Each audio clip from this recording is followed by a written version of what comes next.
Welcome to World Buzz Bulletin.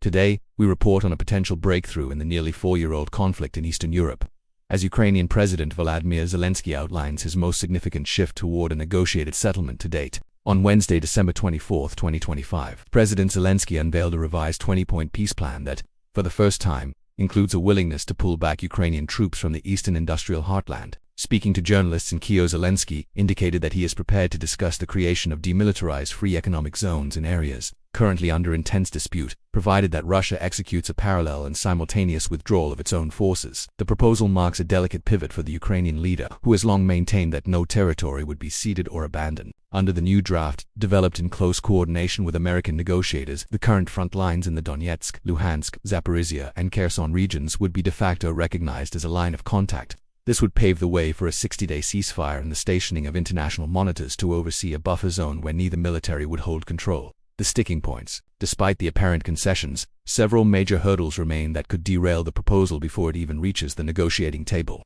The Donbas dilemma. While Ukraine is open to a mutual pullback, the Kremlin has shown no indication it is willing to relinquish its claim to the regions it has formally annexed. Nuclear control. A major disagreement persists over the Zaporizhzhia nuclear power plant. While the U.S. has suggested a joint three-way management between Washington, Kyiv, and Moscow, Zelenskyy has rejected Russian oversight, proposing instead a joint venture exclusively with the United States. The referendum requirement. Zelenskyy stressed that any final agreement involving troop movements or economic zones would require approval through a national referendum, a difficult feat to organize amidst ongoing hostilities. In Moscow, the reaction has been icy.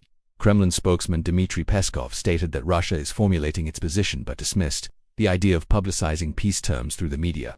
Meanwhile, Russian state media has labeled the plan's requirements for Russian withdrawal as crazy demands. The updated framework also includes robust security guarantees for Ukraine described as mirroring NATO's Article 5 and a $200 billion reconstruction fund. As the world watches for a formal Russian response by the end of the week, the proposal represents a high-stakes gamble for Zelenskyy, who is attempting to balance the domestic legitimacy of his government with the immense international pressure to bring the war to an end. Thank you for watching World Buzz Bulletin.